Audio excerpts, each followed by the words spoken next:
Terror, turmoil, heartbreak. It's a worthy mission because they continue to evacuate folks out of that region, out of the airport. And a race against time. For one South Florida family, a rescue and reunion. He was able to come out of the airport and I got to hug my son for the first time in 2 years.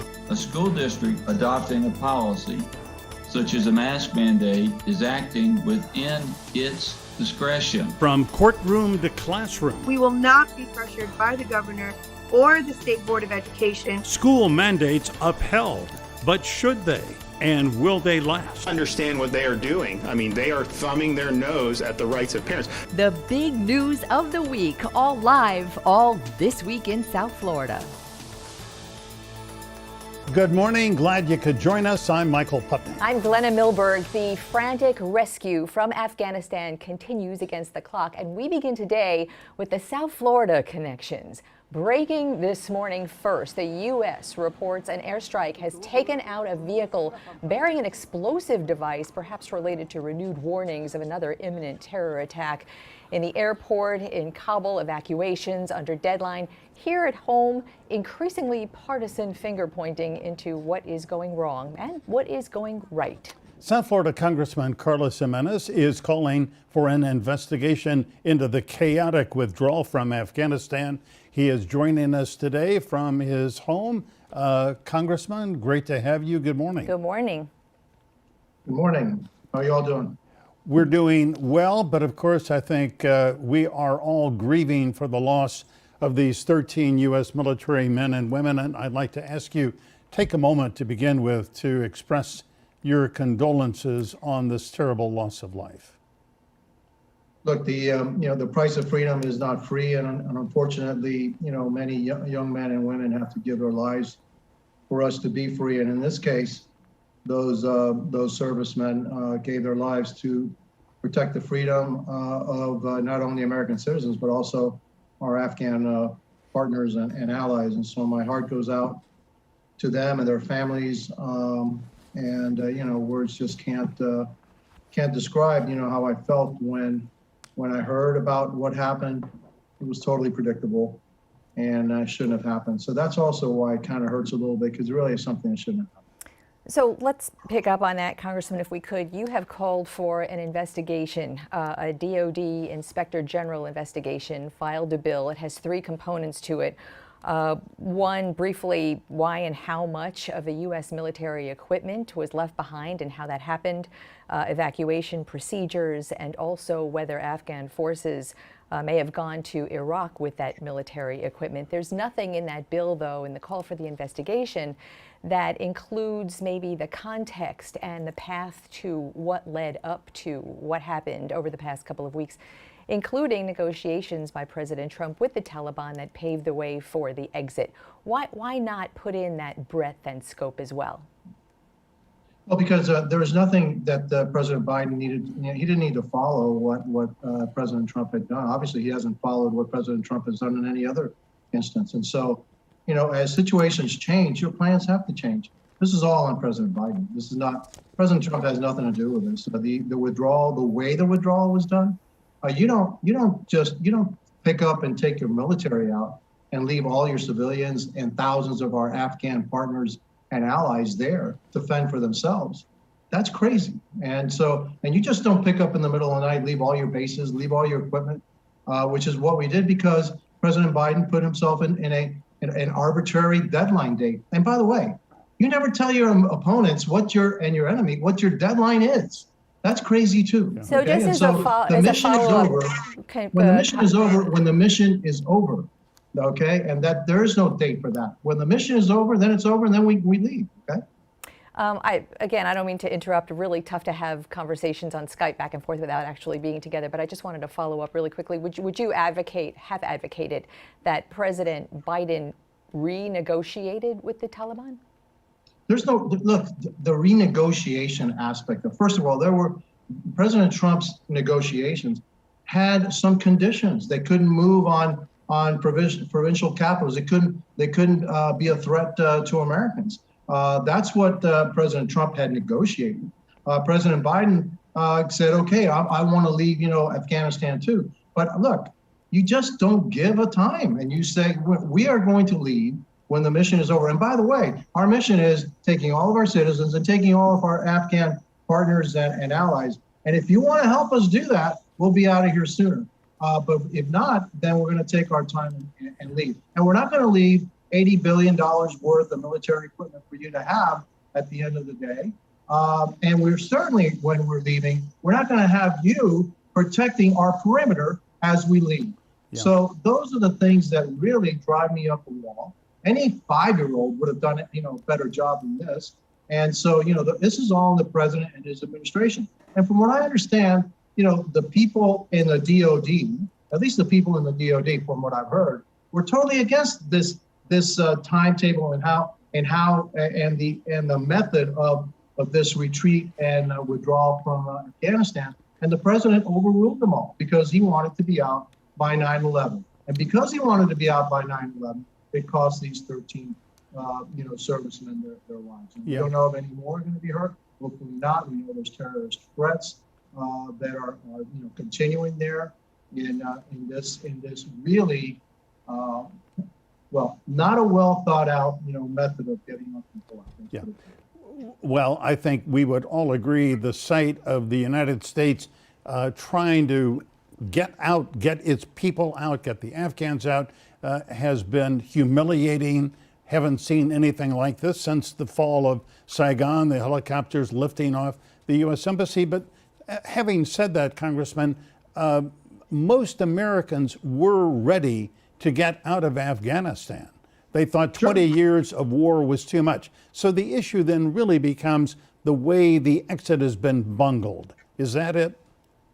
Oh, absolutely. I think, there's bipartisan support that, we needed to leave, Afghanistan. However, I think we're having some second thoughts about leaving entirely and not having some kind of a base. The president makes a lot to do about we have this over the horizon kind of capability to keep us safe.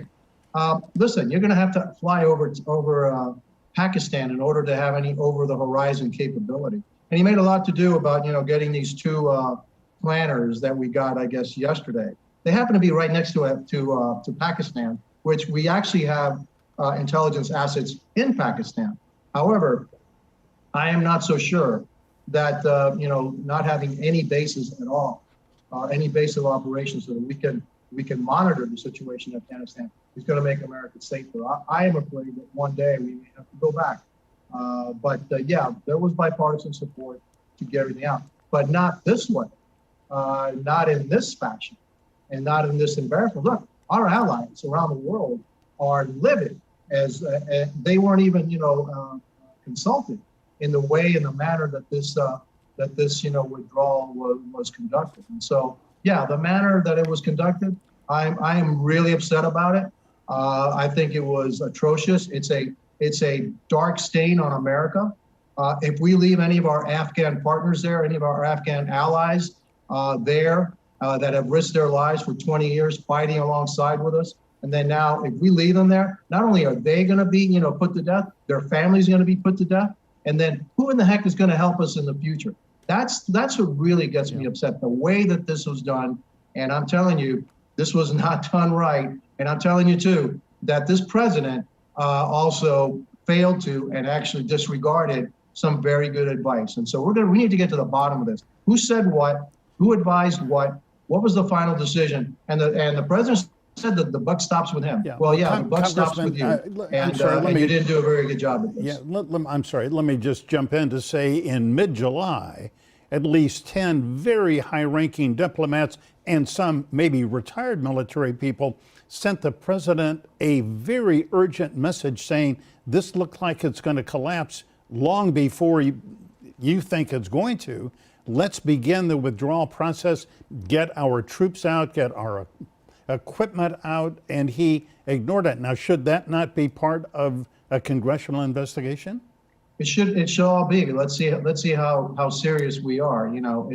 It's unfortunate that Congress is very partisan, but I'll tell you, there are Democrats that are livid about what's happened, especially those that are veterans. They are livid about what's happened, and the manner in this was the way this was conducted. And look, we need a lot of questions answered. If the military actually was the one that advised the president, and he said that everybody was on board with this, well, I don't believe that for a second, okay? So, but if they were, then they should all be fired, because this is pitiful. Any 5-year-old could do a better job. And so we need to get to the bottom of it and see exactly what happened. And if Iran did get some of our equipment, look, Iran's going to get some of our equipment anyway. Okay, the Russians are going to see it. The Chinese are going to see it. They got more Black Hawk helicopters there than the Australian, Army and Air Force. They have more Black Hawk helicopters than 85% of the countries in the world. 200 airplanes, 600,000 small arms, $80 billion worth of stuff, night vision goggles, protective gear, all stuff. They're now getting dressed in our stuff. Okay, so if we ever have to go back to fight them, we're going to have to fight them against our own stuff. There's 70,000 vehicles that we left. For God's sake, I can't believe just what happened and the way it's transpired. It makes me sick, and obviously you can see I'm a little upset. Can we just turn really briefly to a war that we are fighting at home, the COVID pandemic, Florida being the epicenter? It appears by some medical accounts that the caseloads in this state may have peaked. The death rate, though, has not, and that is a typical lag standard. So with the really dire situation that this state is in right now, we are seeing increasingly entities, businesses turning to vaccination mandates. I wanted to hear you on the record. You've already said you're against mask mandates. Would you support a vaccine mandate now or in the future? No, and because this is America. Do I support vaccinations? Absolutely. This spike we have right now, the pandemic, is a pandemic of the unvaccinated. And then all you need to do is look at the data. Something like over 99% of the people dying are unvaccinated. 90% of the people in the hospital are unvaccinated. So that what we need to do is very clear. We want you to get vaccinated. We want you to get vaccinated. But do I think that I'm going to mandate you to get vaccinated? No, I'll let you know. No, I'm not in favor of that. I still believe this is the land of the free. But we should do everything in our power to get as many people vaccinated as possible, show them the data, and and protect yourselves. That's what we need to do. But as far as vaccination mandates, no, I'm not in favor. Congressman, stay right there. We have a lot more questions for you for Congressman Karla Gimenez. We'll be back in just a minute.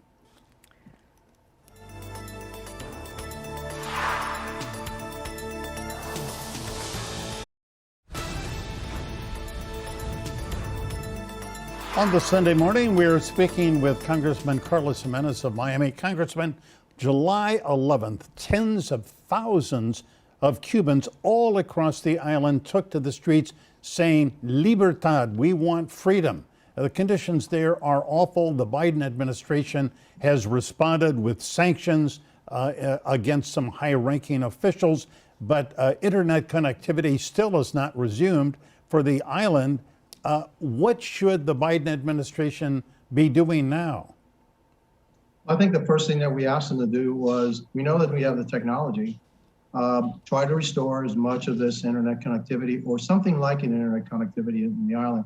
We want the people of Cuba to be able to communicate with themselves, and we want them to be able to communicate with the outside world. That'll give them a little bit of protection against this very brutal regime. The regime did what the regime always does. When they have any kind of dissension inside the island, they come down with a hammer and they really brutalize and instill fear back to the people. The only way that you can get the people to go against them is if they have some way of showing what this regime is doing and then get international pressure against the regime. And so that's the number one thing that we want the Biden administration to do. We also want to make sure that the Biden administration continues to have a strong stance against Cuba in terms of yes, sanctions against individuals, sanctions against the regime, making sure the regime doesn't have access to credit, even though the regime has done a real good job of ruining that because they don't pay their bills.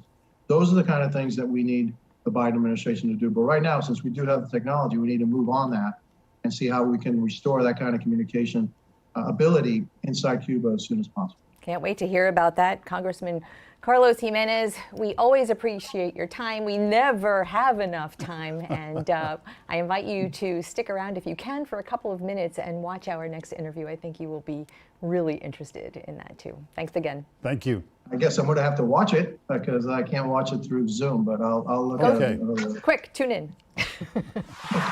We're happy that he's home, and obviously he can start his schooling and life here in the United States. Well, there are not many good news stories out of Afghanistan these days, but here is one. The scene at the Fort Lauderdale Hollywood Airport yesterday is one of those good news stories. 10-year-old Noman was in the process of being adopted when the U.S. started to pull out of Afghanistan, and that landscape suddenly changed. And in the last weeks, a harrowing ordeal of getting him to his new home in South Florida. And his dad is Bahaudin Mujtaba, a professor at Nova Southeastern University who immigrated from Afghanistan 40 years ago. And he is right there live from his home in Davie. We so appreciate you coming on with us when I bet Noman is still sleeping, is he not? He's actually awake. Thank you for having me on the show. This is such an exciting story. Tell us about the harrowing ordeal of getting your 10-year-old son, now your adopted son, out of Afghanistan. How did you do it? Unfortunately, it was very, very chaotic and very fearful situation. Luckily, with the help of our South Florida adoption agency, that would be Adoption by Shepherd Care, and also the Frank Adoption Center in South Carolina, as well as our Senator Marco Rubio's office, we got a lot of help. So with everybody's assistance and guidance and help, we were able to encourage Noman to basically get together with another family member who is also an American citizen in Indiana. So he was coming out of Afghanistan. So we asked Noman to go with that family and come out of the country together. The first day when they went to the airport, unfortunately, they were stopped by the Taliban. And they were turned around. So they waited for about 14 hours, but they could not get into the airport. Luckily, on the second day, they were able to make it, and I was obviously relieved the fact that they were inside the airport. Give us, if you can, sort of that firsthand perspective. I'm sure that he's talked all about it. Being turned away from the airport at that point by Taliban forces, was that something that was frightening to him? Was he so accustomed to chaos and uncertainty that he took that in stride somewhere in between? How did he see that and feel that? Well, unfortunately, this is one of the circumstances where they get to experience this firsthand. I was actually talking to him this morning about that for the first time. And he said that when they got to the airport, the Taliban did stop them. The Taliban did check for IDs for the adults and the paperwork to make sure they had it before they could even be allowed to go in. But nonetheless, because of the large crowds, he's saying that they were actually releasing bullets. Obviously, they were firing into the sky. And this is the first time he's hearing this within meters. So he's saying it was so loud where they had to close their eyes, close their ears, because the Taliban were releasing these bullets into the air right next to them. So he obviously had not experienced that firsthand, that close. And unfortunately, it's a traumatic experience, but nonetheless, that's what they have to go through. And I'm very lucky, obviously, the fact that he got out and he's here. Oh, absolutely. Professor, so he flew with this family friend, to Qatar and then to Germany and then to Washington, and you met him in Washington, and we have those great pictures of you and Noman arriving in South Florida yesterday, and he met your wife for the first time. Tell us about that.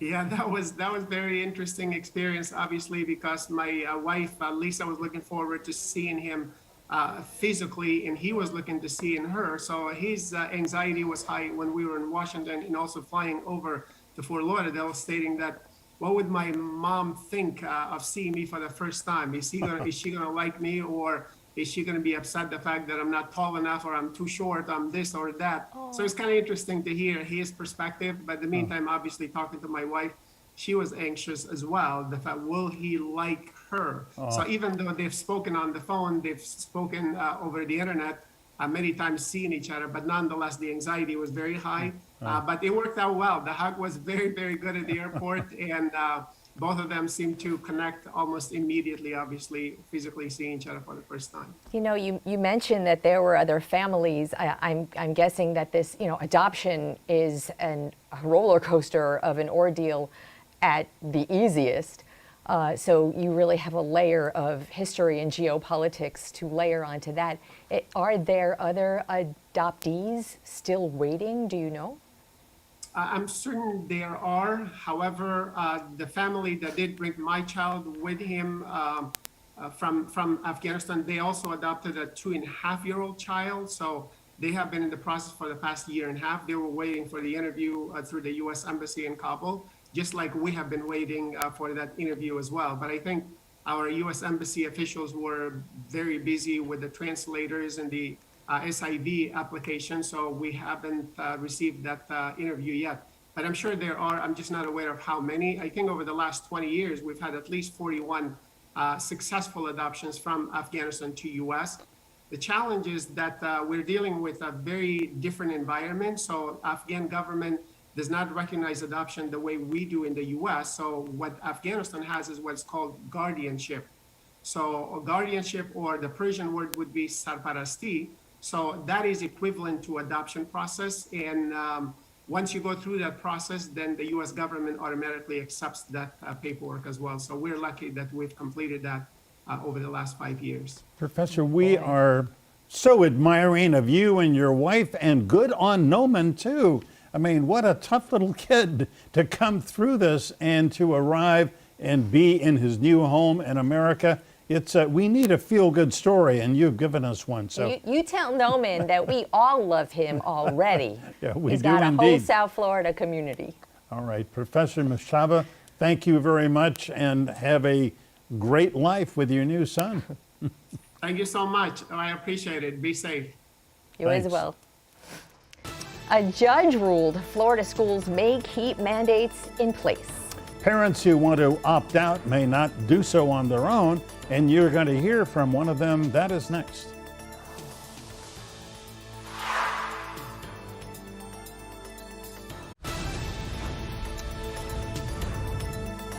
A ruling from a judge in Tallahassee on Friday paved the way for the mask mandates that are imposed by 10 school districts across the state, including Miami-Dade, Broward, and Palm Beach counties. That ruling was a blow to the governor and the Department of Education that had pushed through orders and rules giving parents the final say. And one of those parents backing that right to choice is Robert Rosetto, whose son is a 5th grader in Boca Raton. Mr. Rosetto joins us live. Great to have you aboard. And may I just say how grateful we are, because we, over the past weeks and months, have been inviting parents and others opposed to the mask mandates, and you, Mr. Rosetto, are the first to accept our invitation. So welcome. Well, hello, and thank you for having me. So tell us your concerns. What, as a parent, you obviously would opt out of a mask mandate. Why? Yeah, so we originally did opt out of the mask mandate when that choice was given to us, and it has recently been taken away. My son does not enjoy wearing a mask, and it makes him feel sick. It makes him feel uncomfortable. He's gone to the nurse's office at school feeling lightheaded and nauseous from wearing it. We personally have come to the conclusion that it is not in his best interest, health-wise, both physically or mentally. And quite honestly, we should be given the choice. And so did you take his concerns and your concerns to his pediatrician or your doctor, or did you check with any sort of medical advisor? Mostly because you don't want him to be sick, obviously. Yeah, no, we've spoken to others, and we've done a lot of research. And, you know, today there's a ton of information out there, both real information and misinformation. And at the end of the day, we should be able to draw our own conclusions and do what is in the best interest for our family. Not trying to impose, not wearing masks for people who do want to. They have the freedom to choose what's best for them and their health. We just want that same choice. Yeah, well, the elected members of the Palm Beach County School Board, and you live within its borders, they've decided that all children and staff members at schools, teachers, should go to school wearing a mask, and because the greater good, public health, demands that it trumps, as it were, personal liberties. I take it that very basic premise is something that you question. Sure. Well, I'm just going to disagree that it's for the greater good. Like I said, we just want the freedom of choice. I'm not here to debate the health of it. I mean, we could look at studies and science and on both sides, right? There is no 100% concrete, irrefutable science either way. We just want the choice to decide what's best for us. And in our opinion, after doing our research, we decided that it's not to wear a mask. I mean, like I said, he feels nauseous and lightheaded wearing it. Why is he being forced to feel sick in order to get an education? All right. Well, again, let me just jump in, Mr. Rosetto. Number one, if you believe that there are pathogens, toxins that gather in the mask, I mean, doctors say all that means is that you get a new mask or you wash the one the child is wearing. The second question I would ask you is, the governor has made sure, and the state education commissioner, that any parent who doesn't want to abide by these kinds of rules can ask for a Hope Scholarship voucher and enroll their child in a school where masks are not compulsory. So why don't you do that? Well, again, we should be given the freedom of choice. He should be able to go to the public school in our district that he's been enrolled in. He's in 5th grade. He's been there since kindergarten. We should not have to take him out of school. We should not have to be forced to relocate him or homeschool him just because he doesn't want to wear a mask. Again, if everybody else in his class wants to wear a mask, that's their right. That's the right of the parents to send their children to school that way. If they believe it's good for them, we are fine with that. We're not criticizing that. I have no problem with that. Again, it's just our personal liberties that I feel are being infringed upon, and it's not right. I mean, how would the other side feel if we were making mandates that said they could not wear a mask on school property? You know, I don't think they'd be happy. They should have the right to do what's good for them and their health. So what happened? Understood. And so what happened? Your son is in school. He's been in school. The ruling Friday, the judge in Tallahassee essentially said the state can't enforce or impose consequences for students who opt out of the mask mandate. So what practically has happened in class, in school? How has his time there been? What has he done? And what has been the reaction? Well, he's only 10 years old. And so even though, you know, he opted out when he had the choice, when that choice was taken away from him, he felt he had to comply. He wasn't given a choice. He doesn't want to lose freedoms in school. You know, he's on safety patrol and doesn't want to lose that privilege. He doesn't want to be segregated or isolated and removed from his classroom because he's not wearing it. He's afraid of... Had he ever been? No, because he's ended up complying. And he feels sick complying. But, you know, I've raised him to obey, you know, his authorities and his elders. And when a teacher or someone with an authoritarian position asks him to do something, he listens. He's a well-behaved child. You know, he's not a rebel. He's not going to, you know, cause trouble, which is a great thing until now. I mean, frankly, I wish he would stand up more. And if the school were to treat him differently than the other students, then that's something I would take up with the school then. But, you know, this isn't just a fight that I'm doing. It's a fight that he has to do if he's willing and wanting to. I can't stand up for him in school and take the mask off for him. When he's at his desk, it's up to him. Mr. Rosetto, we wish you and your son and your family the very best. We are grateful you shared your perspective with us today. We do value your time. Thanks so much. Thank you. In conclusion, we just want the freedom of choice. That's all. We got it. Thanks Okay. again. The judge's ruling is a win for teachers' unions who have lost members to COVID, and they've been backing masks for all as soon as school reopened. Those who lead the Miami-Dade and Broward teachers unions are going to join us next live.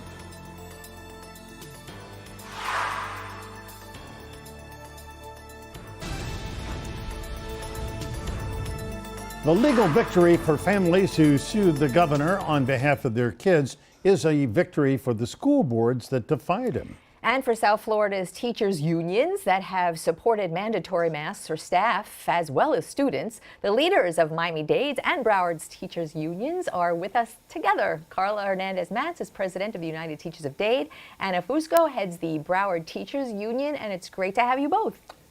Hey, good morning. Nice to be here today. Great to see you, ladies. Let me begin with sort of one question for both of you. And Karla, answer it first, if you will. When you heard that Judge Cooper Friday had ruled, as he did, that the governor had overstepped his authority, what was your reaction?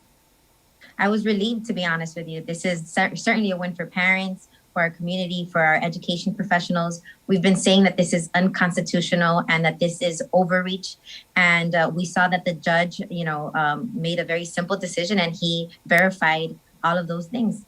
Yeah, and Anna Fusco, give me your reaction. I saw your statement, but tell us again, what do you think about this?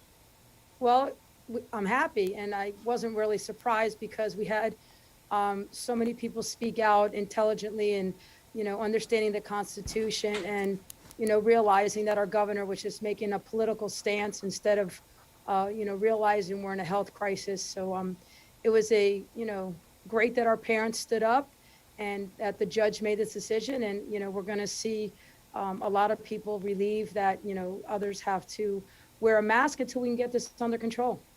Yeah, you bring up something really interesting because there are a lot of people who have watched this mask debate unfold and see sort of a political fight in it.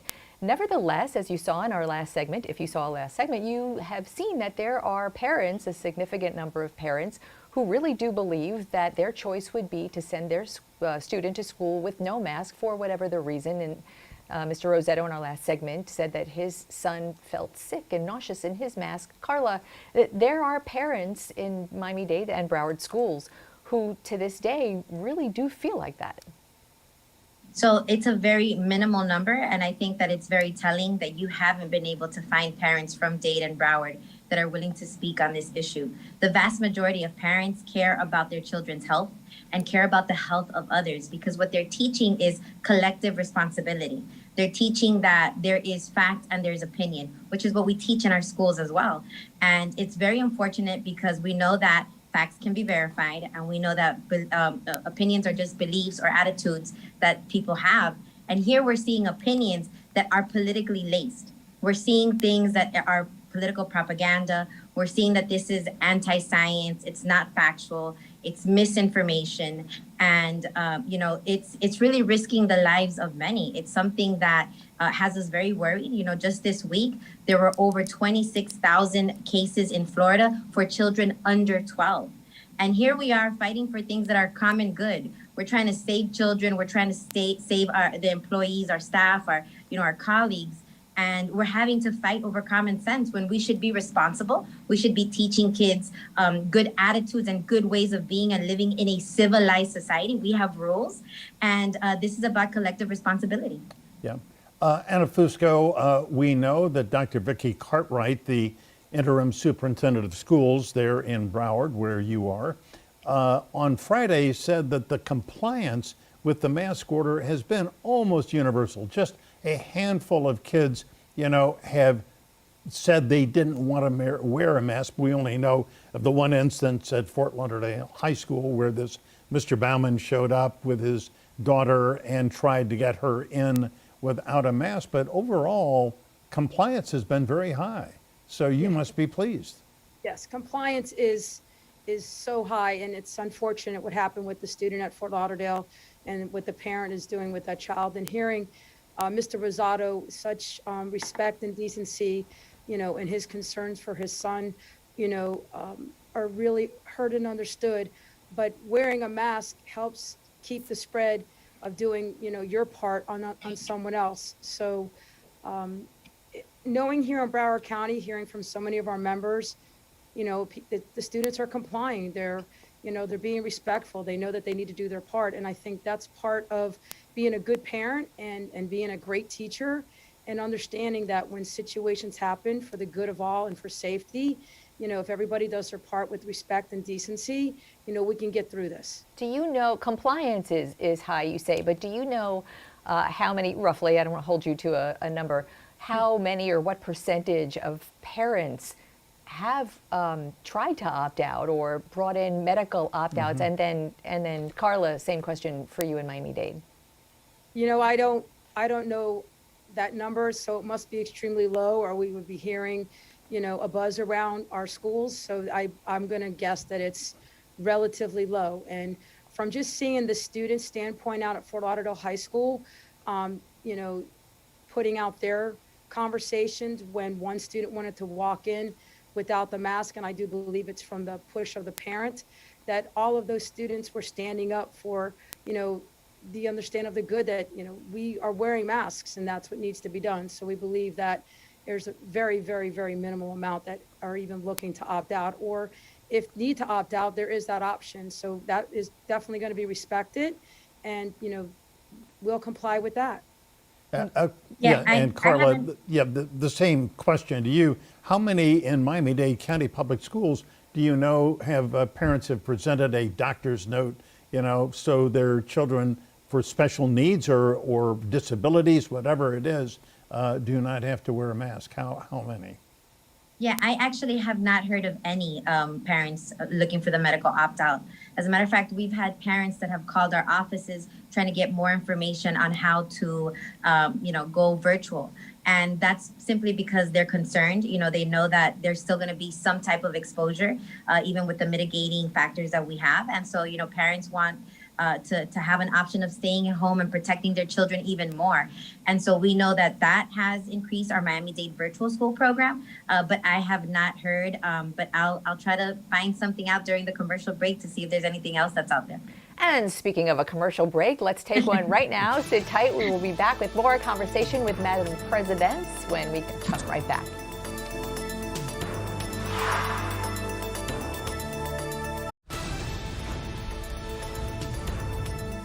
If you have joined us late, well, too bad, because you missed a lot of good stuff. But right now, we are talking to Anna Fusco, the president of the Broward Teachers Union, Karla Hernandez-Mats from United Teachers of Dade. I should point out, just for the record, that the governor is going to appeal the ruling Friday by the judge in Tallahassee. So who knows? This probably is going to wind up before the Florida Supreme Court, which is packed with pro-DeSantis judges, but for right now, your side has prevailed. Karla, let me ask you, on Friday, Alberto Carvalho said he got the letter from the State Education Commissioner threatening to withhold the salaries of board members who had voted in favor of a mask mandate. Is that really just sort of a moot question now? You know, I think this is just more evidence of how our governor is acting really recklessly right now. This is about his political posturing and what he's running for. And this is not about the safety of our community or of our kids. When we talk about COVID cases being at, you know, a rising level, how they are right now, and we see that he continues to threaten our school board, our superintendent, our school board members, we think not only is this dictator-like behavior, but we're very concerned because many of my neighbors that come from Venezuela and Cuba and Nicaragua have fled their countries, come to this great nation for a free democracy. And when you see him saying these things and oppressing and saying that they're going to withhold funds because we're doing the right thing, because we're protecting children, it's honestly baffling. It's reckless behavior, and it's unfortunate that we're seeing this at the cost of children's lives and people's lives, because we've lost so many colleagues. We've seen children get sick, and, you know, we're just fighting for the common good. It's got to be about collective responsibility, and he should not be acting this way. So Miami-Dade and Broward are among, I think the last number was 10 Florida districts, and among the largest who were defying, prior to this ruling, defying the state law and the orders. Worth it to say for our viewers in Monroe County, Monroe District was complying all along because they do have an opt-out for parents in their mandate. The governor and also the attorney general had said something along the lines of, at the board votes to place these mandates, that the law is the law, and if you want it changed, violating it is not the way to do that. It's not the lawful way to do that. Anna, what do you think about that?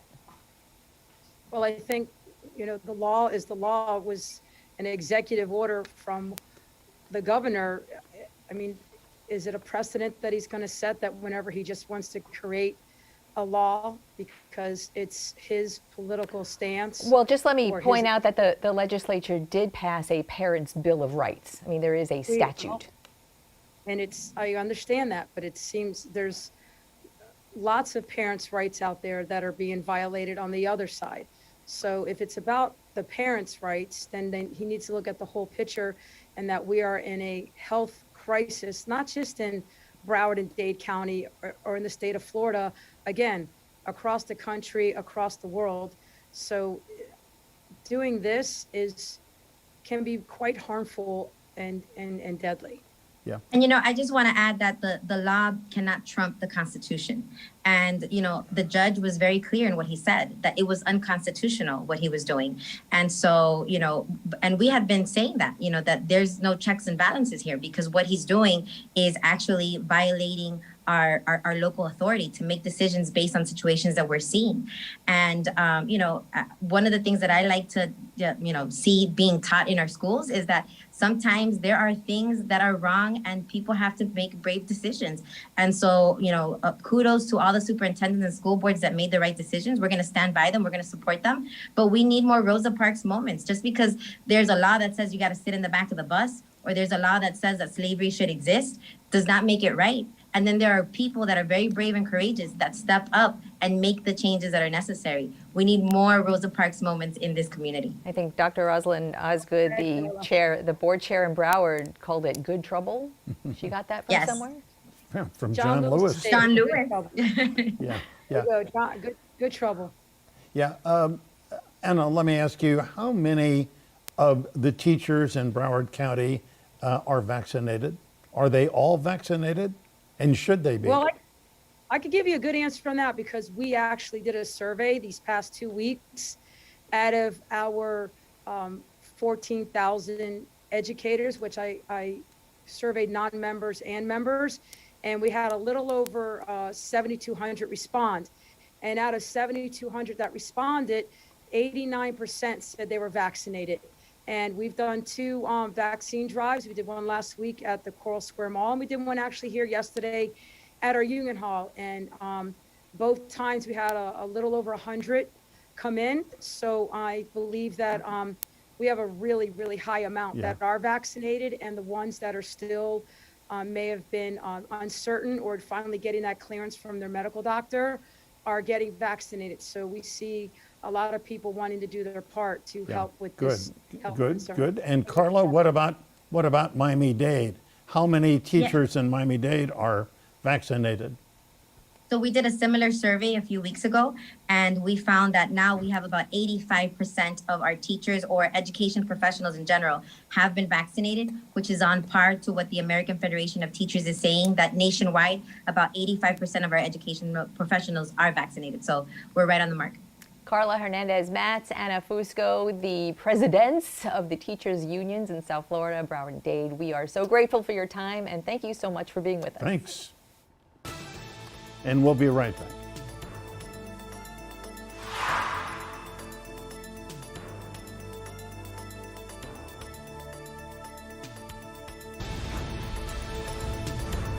Thank you so much for being with us today. Remember, we are online 24/7 at local10.com. And remember, as always, stay informed, get involved. Have a great Sunday.